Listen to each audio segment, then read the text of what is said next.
This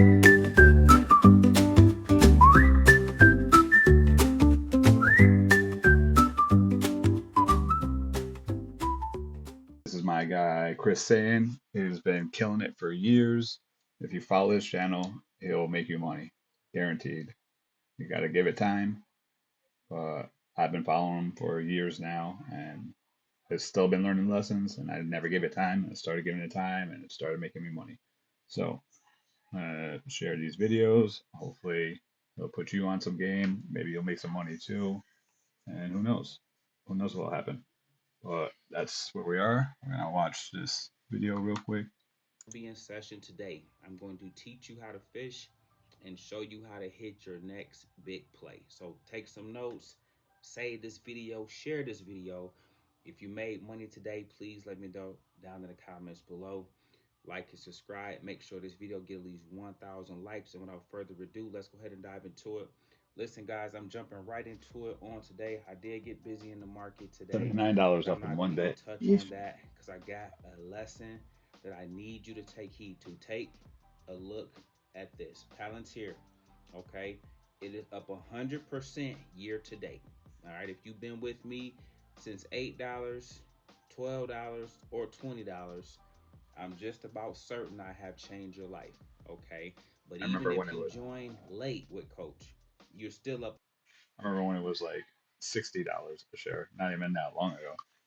And I'd wish, and now's a perfect opportunity to buy a long native call option. I believe that for sure. 100% year to date, okay? Now check this out. We have principles around here. If you rock with Coach, I am a technician. I don't guess, I don't gamble. That is why I can repeat my success time and time again, as well as help others do the same, okay? Today's lesson is going to show you that.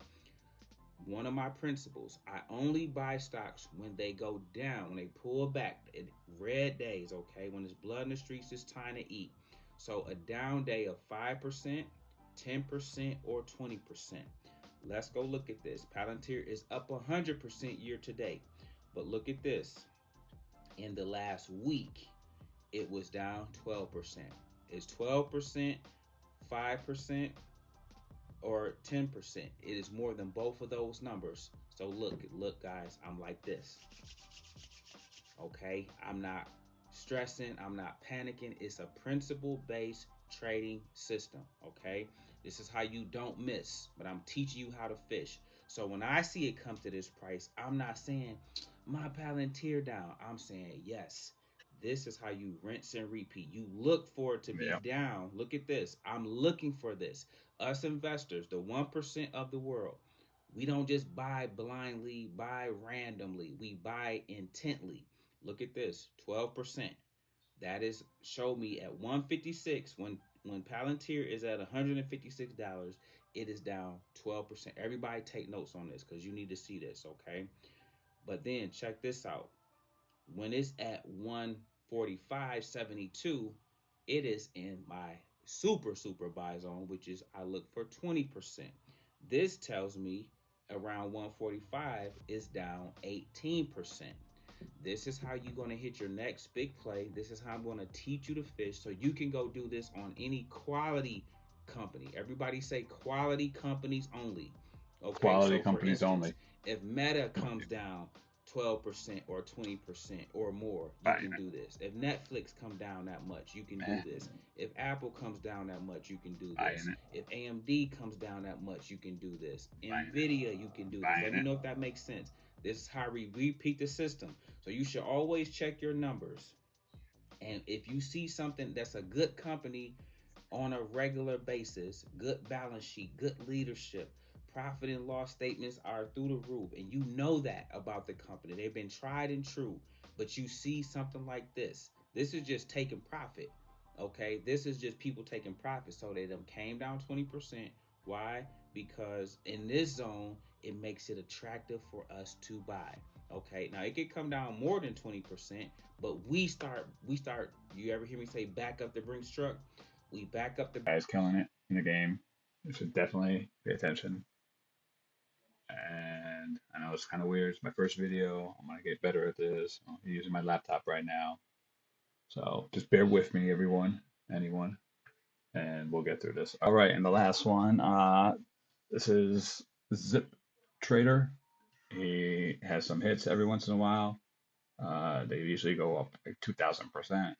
I'm in a play right now that went up 500, no, 400%, just about 400%, 300 and change. And yeah, they're penny stocks, so I rely on this guy as well. There's also a couple more, but it's getting dark as you can see, and I gotta figure out how to edit all this. My very first one, I should get better with this. Let's go. So, number three, we got to start with Intel, INTC. Now, I've never been the biggest fan of Intel. They've lagged their competitors for years and have been poorly managed in many cases, in my opinion. However, the federal government is doing some intrusive maneuvers to back this company, and I think this is going to cause the company to see a dramatic turnaround. They've also had some pretty good leadership changes and management changes at the top, which I think are also going to bode very, very well for this company moving forward. Take a look at this news from Friday, the day of Fry. Intel Corporation today announced an agreement with the Trump administration to support the continued expansion of American technology and manufacturing leadership. Under terms of the agreement, the United States government will make an $8.9 billion investment in Intel common stock, reflecting the confidence the administration has in Intel to advance key national priorities and the critically important role the company plays in expanding the domestic semiconductor industry. Government's equity stake will be funded by the remaining $5.7 billion in grants previously awarded but not yet paid to Intel under the U.S. Chips and Science Act and $3.2 billion awarded to the company as part of the Secure Enclave program. Blah, blah, blah, blah, blah, making for a total of $11.1 billion of total investment. The TLDR here is that essentially the CHIPS Act passed under the Biden administration was going to give tons of subsidies to this company as well as others. Well, Trump has changed that a bit to add in a stake for the U.S. government, essentially making it so that net the U.S. government is taking a 10% stake in this company in return for all of this infusion and backing. Now, there's a lot of misinformation and speculation out there about this deal, but this is just the latest of many deals that the Trump administration is making to take a stake in public companies. Now, I'm not here to debate whether Uncle Sam should be taking stakes in a lot of different companies. What I am here to say is there's a theme here. Remember when we had that MP Materials play, the one with rare earth materials? Well, the U.S. government took a stake in that and backed it for the same reason that it's doing here, because it thinks that this company is very, very critical for national security reasons. Why the hell would Intel, the laggy McLaggy of the century, be important for national security, Charlie? Are you cray-cray? Well, you have to understand, folks, that right now the U.S. and China and some other players, but mainly the U.S. and China, are up against each other trying to get the top, most powerful semiconductors. Whoever wins the computing power race is going to end up being the next superpower. If the U.S. government wants to keep that edge, it's got to make sure that it has its own chip foundries intact. Now, in order to really understand the situation here, you got to understand the semiconductor supply chain. So, the U.S. has a ton of fabless chip designers that compete at the top level in the GPU and CPU and relevant spaces. Yes, Intel does sell CPUs and GPUs, but they're basically garbage compared to NVIDIA's, AMD's, and a host of other players that basically nobody even cares about. However, when you look at the foundries who actually manufactures the chips for these fabless designers, none of the major players are actually U.S. based. Some have factories and are building more factories in the U.S., sure, but none are actually U.S. companies with U.S. factories, right? And that makes a big difference. So this is from Intel right here. Quote, as the only semiconductor company that does leading edge logic, R&D, and manufacturing in the U.S., Intel is deeply committed to ensuring the world's most advanced technologies are American made. President Trump's focus on U.S. chip manufacturing is driving historic investments in a vital industry that is integral to the country's economic and national security. We are grateful for the confidence the president and the administration have placed in Intel, and we look forward to working to advance U.S. technology and manufacturing leadership. So here's the deal. The reason that the Trump administration have wanted to take a stake in this is not just because, oh, we want to get some stake for all those investments, but rather because the Trump administration is pursuing a strategy of taking a national interest in any company that is a critical part of our national security or could be in the future. Why would you do that? Well, likely because the U.S. government is going to push policy after policy after policy that benefits these companies, and they think that the U.S. government should have a stake in said companies, and if they have a stake, it makes it even easier to back them with more financing as well as other players coming into the picture. So here's the deal, and here's what I think is going on. Intel is expected to be a major manufacturing house for chips, much like Taiwan Semiconductor is. People in the administration want Intel to use this capital to turn themselves into a U.S.-based Taiwan Semiconductor. The whole idea here isn't to help Intel necessarily, but to help U.S.-based companies have an onshore subcontracted supply for their own chips, which makes them way more protected if, for example, China decides to invade Taiwan, or if some other situation happens, right? And most importantly, the U.S. government wants the defense industry to have an onshore supply of chips, which they can be more confident isn't going to be compromised by foreign access. And in doing all these things, the government is going to be propping up Intel for the long term. The reason that the president has taken such an interest in Intel and Uncle Sam is taking a stake in it is because Intel is the one that's best positioned to fulfill this goal. Government money also tends to attract other money. When public dollars show up, private investors and partners take notice and are more willing to commit capital or sign long-term deals with companies like Intel. That crowd in effect helps Intel line up funding and anchor more and more customers, which again will make the overall build out less risky. And of course, the risking tends to do what? Well, lift share prices and lift overall valuations. And with Washington explicitly backing domestic capacity, Intel's pitch versus overseas rivals like TSMC or Samsung is going to get stronger and stronger. That matters a lot when you're choosing multi-year foundry contracts where reliability and location are as important as price. Personally, I believe there's a lot of value in buying foundries that are abroad. Taiwan Semiconductor is a personal favorite, and it's actually another top stock on this list today. However, if you're looking from a national security perspective, the U.S. government has a lot of reasons to back Intel. So I'll be the first to tell you I wasn't an Intel bull until it came out about a week ago that the government was considering taking a stake in this way, and then all of a sudden I got super excited about it. And Yeah, same. I bought a couple Intel calls, never did shit with it. That stock moves like fucking molasses, but I have a feeling it's gonna do great over the next coming year, at least. So that's just another guy that I watch who he's spot on with shit. Uh, he, he's got these little like penny stocks that I've I think 500 times my money in, and yeah, just wanted to put them on your radar. ZipRecruiter, baby, get it.